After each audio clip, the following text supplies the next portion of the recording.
The third kind of simple machine we've discussed in class was the screw, which is just an inclined plane wrapped around a cylinder.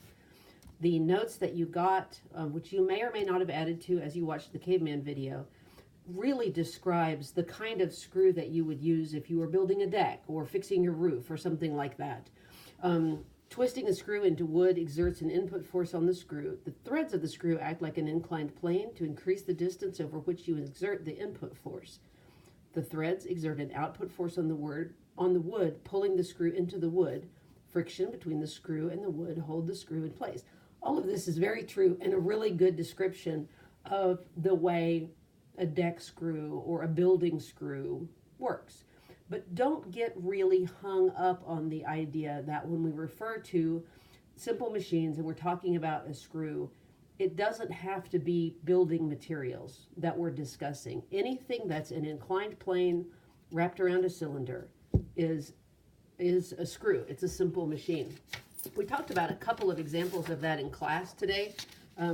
These are just bad black and white printouts of the pictures we talked about.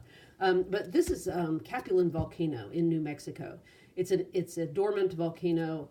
You can see that it's a cinder cone volcano, and it doesn't have a top because the top blew off. And there are all these little baby volcanoes around it. It's a really neat place. You should go if you get a chance. But the point of this is that here's the road to Capulin Volcano. You can kind of see it. You can see it on the picture, but I'm drawing it. It goes around like behind, right, and then back up here.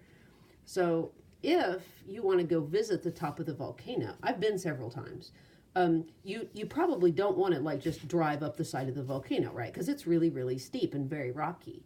But you want to go up there anyway. But if you take your road, you make it longer and you wrap it around your road, which is an inclined plane, right? Is now a screw because it's being wrapped around this volcano-shaped cylinder. So in this case, this is a screw. This is an example of that kind of simple machine. It allows us to have less force. We have to drive farther. It's a trade-off, but it allows us to get up the side of the mountain. Another neat example of a screw, again, we talked about this in class today, is a fish ladder. This is in the Wichita Mountains in Oklahoma. This is a dam, so there's a river down here, and up above the dam is a lake being held back by the dam.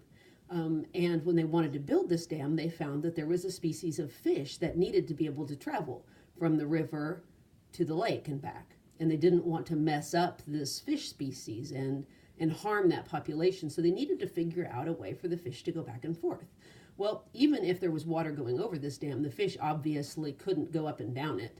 I mean, that would be a heck of a slide if you're going down, if you're a fish, and you're certainly not going to swim up the water up here, right?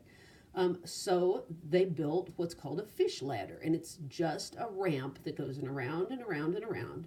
So the fish, if it was down here and it wanted to go up here to see its fish friends or whatever, it could swim up through here and around. It would have to swim quite a bit of distance, right? But the inclined plane is really flat and shallow, so the fish could swim that, go up here, and now it can go see its fish buddies. And then when it wants to go home, same deal. It can just cruise down this nice slopey ramp, an inclined plane that's wrapped around a cylinder in order to get home to its river. So another good example of the simple machine we refer to as a screw that's not building materials. The mechanical advantage of a screw can be figured out by taking the length around the threads divided by the length of the screw. We did a sort of complex seeming problem together in class a couple of weeks ago involving a screw jack and lifting up a car. That kind of machine gives you a huge amount of mechanical advantage. It allows you to lift up something as heavy as a car with something as little as, your arm muscles. So this kind of mechanical advantage can be really, really big. I was looking for another word there, but we'll just go with big. However, the math problem is a little bit more complicated than the other ones that we've done for simple machines. It's IMA equals 2 times pi times the radius divided by the pitch, which has to do with the angle that the inclined plane goes up that cylinder. It's important that you know that this is a solvable problem, that that the mechanical advantage demonstrated by screws is not some sort of magical, unknowable thing. There's a math problem you can do. It's not tremendously complicated. I'm not going to have you do any of these on your test because I don't want you to spend an inordinate amount of time working on this when there are other simpler ways you can demonstrate to me that you understand what mechanical advantage is. But I do want you to be aware that that's there. We've done a couple of them in class. It's not an unknowable thing.